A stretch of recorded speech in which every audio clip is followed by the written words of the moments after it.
성경은 그리스도가 인간으로 오셔서 인간의 모든 문제를 해결하시기 위해 십자가에 죽고 부활했다고 증언하고 있습니다. 혹자는 그렇습니다. 예수님이 인간의 이러한 죄와 어떤 죽음이나 저주 문제를 다 해결하셨는데 온통 이 세상은 아직도 전쟁이 계속 끊이지 않고 질병이 창궐하고 있고 또 죄도 이렇게 계속 만연되지 않냐, 이게 무슨 문제를 해결했냐 이렇게 질문하기도 하죠. 그러나 우리가 오해하고 있는 것이 있습니다. 예수 그리스도가 인간과 그리고 이 만물의 모든 것을 해결하셨다는 것이 우리에게 유효하게 되려면 믿어야만 되는 겁니다. 저절로 절대로 이루어지지 않습니다. 예수 그리스도가 나의 모든 문제를 해결하셨다고 하는 그 말씀을 내가 믿어드릴 때 비로소 죄 문제라든지 죽음이나 저주 문제가 해결되는 거예요. 믿지 않으면 해결되지 않습니다. 그러면 여러분 가운데 이런 이야기를 할 겁니다. 예수님이 나를 위해서 십자가에 죽고 부활한 걸 믿어서 내가 구원을 받았는데 그거를 믿지 않는 사람은 어떻게 되느냐? 그런 사람에게는 그 사람이 지은 죄로 말미암아 그는 심판이 기다리고 있는 겁니다. 그러니까 예수 그리스도가 십자가에서 죽고 부활함으로 말미암아 세상은 둘 중에 하나 그리스도의 한마디 손아귀에 들어있는 겁니다. 한쪽은 예수 그리스도 십자가 부활을 믿음으로 구원이라는 놀라운 축복을 받는 거고 또 한쪽은 예수 그리스도의 심판이 기다리고 있는 겁니다. 그래서 그 결산을 언제 하시냐? 주님이 재림하셔서 하시는 겁니다. 그렇기 때문에 인간에게 있어서 예수의 십자가 부활의 사건은 그냥 지나가는 사건이 아니에요. 분명히 그를 직면해야 될 때가 오는 거예요. 그래서 믿는 사람에게는 구원의 축복으로 오는 거고 거부한 사람은 멸망의 심판으로 오는 것입니다. 그런데 이 예수 그리스도가 우리가 당하는 이러한 죄라든지 심판이나 저주 문제를 다 해결하셨는데 실제적으로 우리는 예수를 믿고 나서 우리 스스로 돌아보는데 과연 우리 문제가 다 해결되냐? 그러지 않아요. 해결된 문제가 있어요. 그리고 해결되고 있는 문제가 있고 앞으로 해결될 문제가 있다, 그 이야기입니다. 그 이야기는 예수 그리스도를 믿는 그 믿음 안에 세 개의 시제가 공존합니다. 과거의 문제를 해결하는 믿음, 현재 문제를 해결하는 믿음, 미래의 문제를 해결하는 믿음이 있다, 그 이야기입니다. 여러분, 지난 시간 저희가 두 번에 걸쳐서 과거에 해결된 어떤 문제의 믿음과 현재 우리가 해결된 문제에 대한 어떤 그 믿음을 이야기했어요. 오늘은 미래에 해결할 문제에 대해서 이야기를 하려고 합니다. 여러분, 지난 시간에 과거에 믿음으로 해결된 문제에 대해서 제가 한 5가지를 요약해서 말씀드렸죠. 믿음으로 죄사함 받았어요. 믿음으로 악한 영이 쫓겨났어요. 믿음으로 죽은 영이 살아났어요. 믿음으로 옛사람이 십자가에 못 박혔어요. 믿음으로 상처난 마음이 치유됐어요. 이것마저도 여러분 안에서 확실하게 믿어지지 않는 분은 정말 회개하시고 하나님의 말씀 안에 여러분이 들어가시면 되는 겁니다.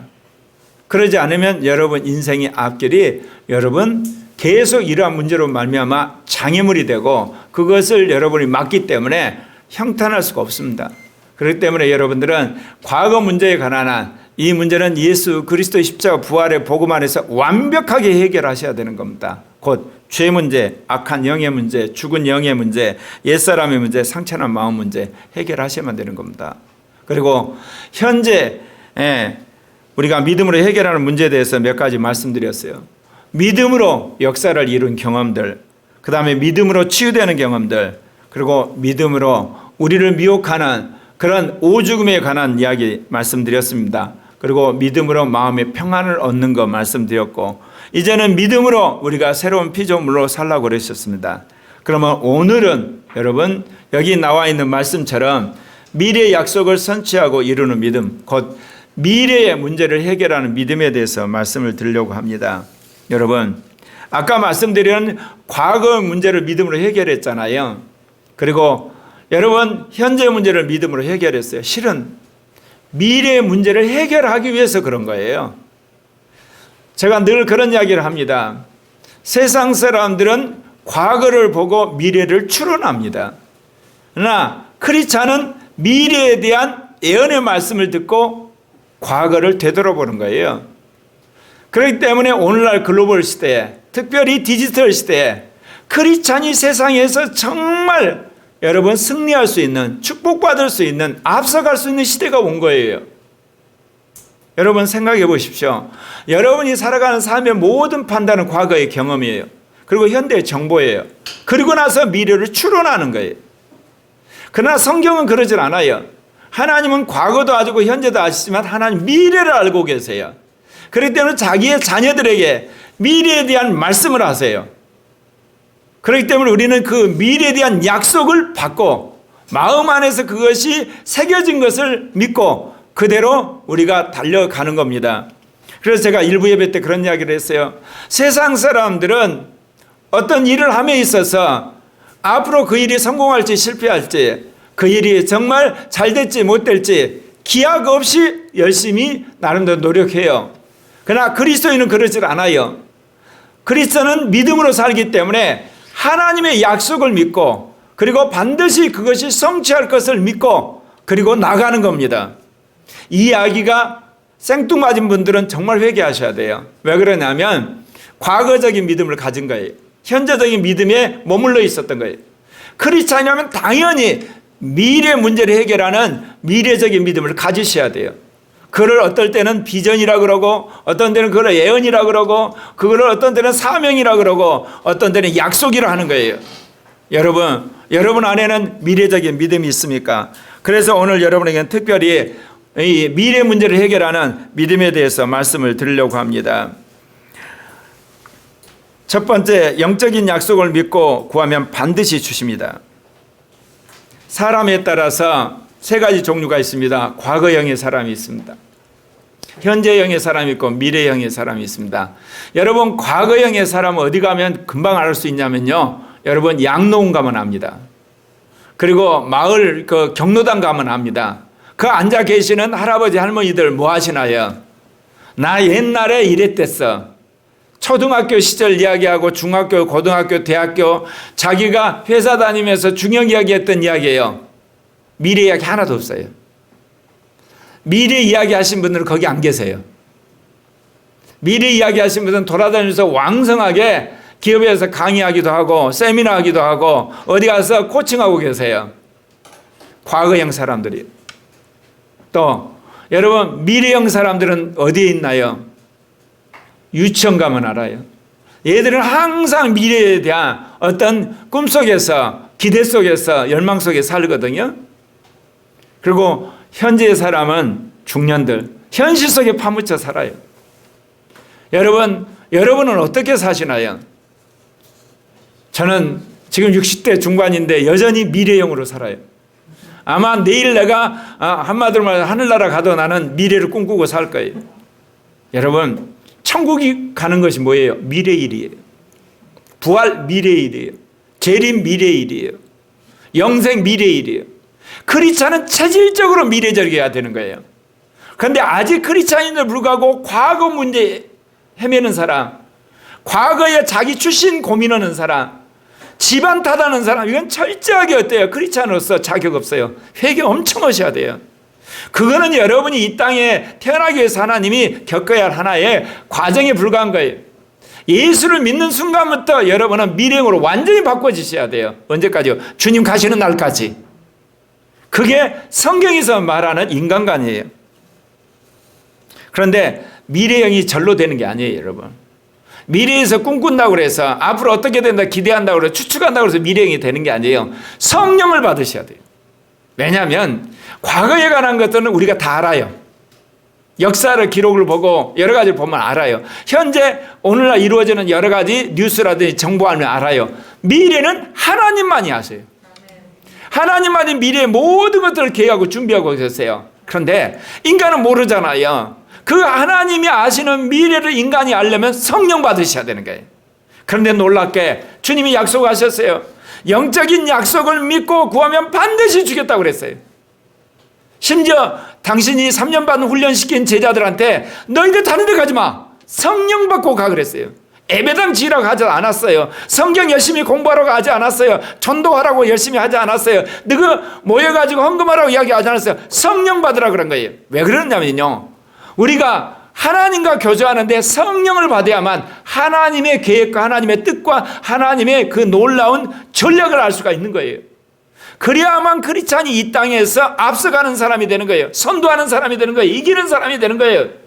그리고 마귀와 싸워서 이기죠. 우리가 어떻게 이겨요? 제가 이런 이야기를 수없이 하는데 사람들이 말을 안 들어요.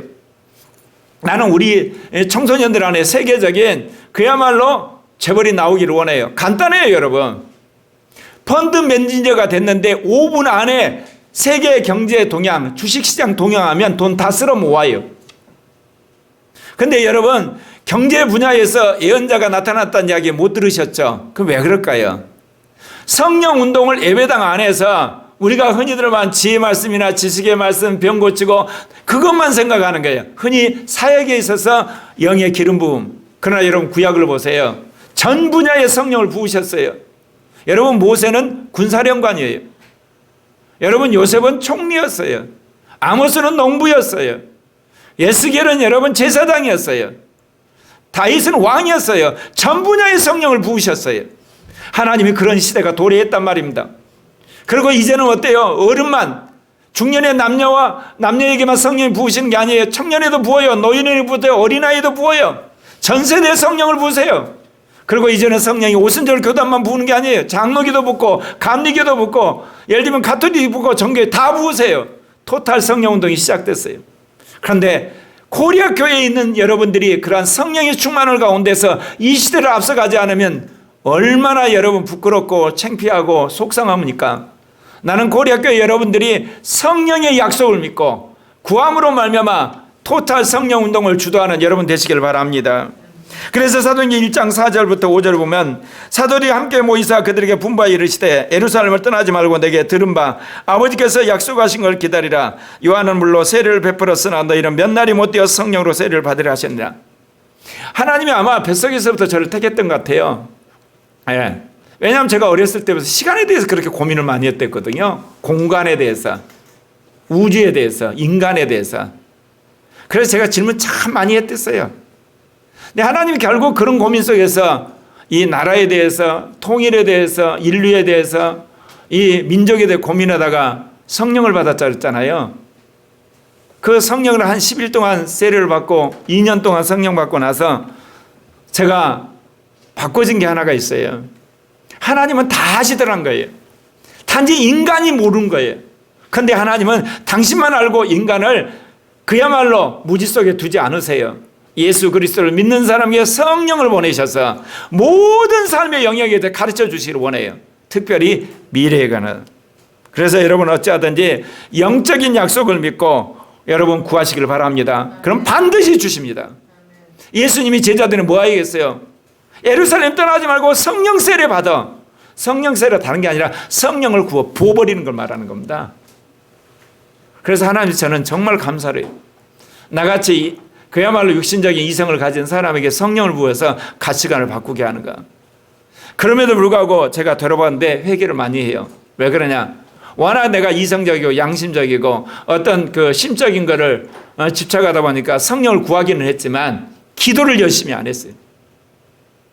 그러니까 신학을 정립하고 전략을 세우고 어떤 은사를 개발하는데 내가 열심히 주님한테 구한 거는 있지만 정말 하나님 앞에 늘 기도하는. 그래서 요즘에는 그래요. 아침 일어나서 잘 때까지 생각 하나, 말 하나, 행동 하나, 표정 하나 내가 영의 음성을 듣는 사람이 돼야 되겠다. 결심을 하고 하는데 늘 무너져요. 그러나 이거 이루어지리라 믿어요. 예전에 뉴스를 보면요. 그 뉴스를 보면 빨려 들어가거든요. 요즘은 뉴스 몇 컷 읽고 하면 안에서부터 싫어져요. 제가 그런 경험을 많이 했거든요. 화를 없애야 돼. 화내는 거 없애야 되겠다. 그러면 처음에는 화내는 것을 열심히 노력했는데 실패를 해요. 나중에 화내는 게 좀 싫어져요. 나중에 화가 없어져요. 음란한 생각이 들잖아요. 이거 싫어지나요? 실패해요. 근데 나중에 음란한 생각 자체가 싫어져요. 그러고 나 사라지는 거거든 다. 근데 이번에 이걸 보면서 이제 내가 완전히 유튜브 뉴스 보는 데서 완전히 해방돼 가지고 이제 절제하는 사람이 되겠구나. 제가 이제 그 신호를 느껴요. 여러분이 좋아하니까 안 끊어지는 거예요. 여러분이 좋아하더라도 계속해서 거부하잖아요. 그러면 나중에 그것이 점점 강도가 여러분 약해져 가지고 나중에 싫어져요. 그래서 여러분 끊어져 버리는 거예요. 제가 인생 가운데 여러 가지 항목을 그렇게 한 거거든요. 예를 들면 시기질투. 제가 시기질투가 무슨 시기질투가 있었겠어요? 교회 성장에 대한, 교회 부흥에 대한 시기 질투가 제가 없었겠습니까? 근데 그거를 할 때마다 제가 가책을 느낀 거예요. 왜 그러냐? 주님이 나에게 교회 부흥에 대한 사명을 준 게 아니라 교회 개혁의 사명을 줬는데, 제2 종교 개혁의 사명을 줬는데 내가 종교적으로 또는 교회적으로 부흥을 해서 때깔나는 목사가 되고 싶은 거거든. 그럼 구체적으로 뭐냐? 차 타고 가다가 아파트 단지 보면 저기다 교회 지으면 참 좋겠다. 그리고 이제 어떤 그 국토 개발에 대한 뉴스를 들으면 거기다 미리 가서 예배당 지으면 좋겠다. 그 생각이 떠오르는 거야. 그러면 대번에 그 안에 가책이 오는 거예요. 주님, 그것도 시기 질투라는 거예요. 네 사명 아니라는 거예요. 거기 가서 열심히 목회할 사람 따로 있다는 거예요. 근데 지금은 그런 생각 안 해요. 예. 그냥 지나가더라도 뭐냐? 그 생각이 전혀 없어요. 그 시기 질투가 없어진 거거든. 목회에 대한 시기 질투. 여러분, 우리 안에 오신 성령은 우리를 분명히 새로운 사람을 만들어 가세요. 그래서 여러분이 성령 안에 사셔야만 되는 겁니다. 예. 그래서 여러분, 우리가 성령 세례 받을 때 은사 준다고 생각하시죠? 그때도 은사 주시지만 지속적으로 구하면 주세요. 그 유명한 말씀, 우리 고린도전서 14장 1장 그걸 써놨죠. 사랑을 주가며 신령한 것들을 사모하되 특별히 예언을 하려고 하라. 여러분, 성경에 약속한 예언은 평생 구하면 계속해서 주세요. 예. 제가 그걸 경험한 사람 아닙니까? 제가 처음 성령 세례 받았을 때는 지혜 말씀, 지식의 말씀을 받았어요. 나중에 받은 것이 방언이야. 나중에 받은 게 또 환상이야. 나중에 이제 여러분 그 예언을 확실히 받게 되고, 나중에 통변하게 되고, 은사가 계속해서 하나님 주세요. 성경에서 그렇게 이야기했잖아요.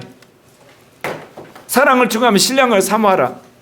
특별히 예언하라고 하라. 그렇게 주님이 성경에 약속했다니까요. 그럼 하나님 주시는 겁니다. 나는 고려교회 모든 사람들이 이 성령 세례를 받음으로 그 성령이 주시는 하나님의 역사, 특별히 성령은 미래의 영이세요. 그렇기 때문에 미래를 선점하도록 하세요. 나는 고려교회 사람들이 모든 자기 분야에서 미래의 영을 받아서 선점하는 여러분 되시길 바랍니다. 두 번째는요,